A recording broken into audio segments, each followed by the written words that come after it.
कोरेगाव मधील गट गणात भाजपच। कोरेगाव उत्तर विधानसभा मतदारसंघात कोरेगाव तालुक्यात सर्वच गण आणि गटामध्ये महायुतीचे वर्चस्व राहिले। मनोज दादांचा जनसंपर्क, टळलेली मतविभागणी आणि भाजप पदाधिकाऱ्यांनी मनापासून काम केल्याने मनोज दादांनी बाळासाहेबांचा बालेकिल्ला फोडून भगवा फडकवला। षटकाराची भाषा करणाऱ्या बाळासाहेबांच्या मनोज दादांनी दांड्या गुल करून कोरेगाव तालुक्यातील भागात मताधिक्य घेतले। राष्ट्रवादी नेत्यांच्या हक्काच्या गावातही बाळासाहेब पिछाडीवर राहिले।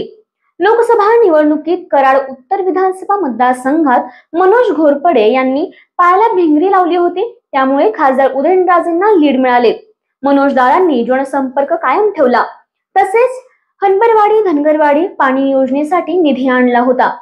या मतदारसंघात खासदार उदयनराजे भोसले, आमदार महेश शिंदे, खासदार नितीन काका पाटील आणि आमदार जयकुमार गोरे यांना मानणारा वर्ग हेरून त्यांना सोबत ठेवल्याचा फायदा मनोज दादांना झाला आहे।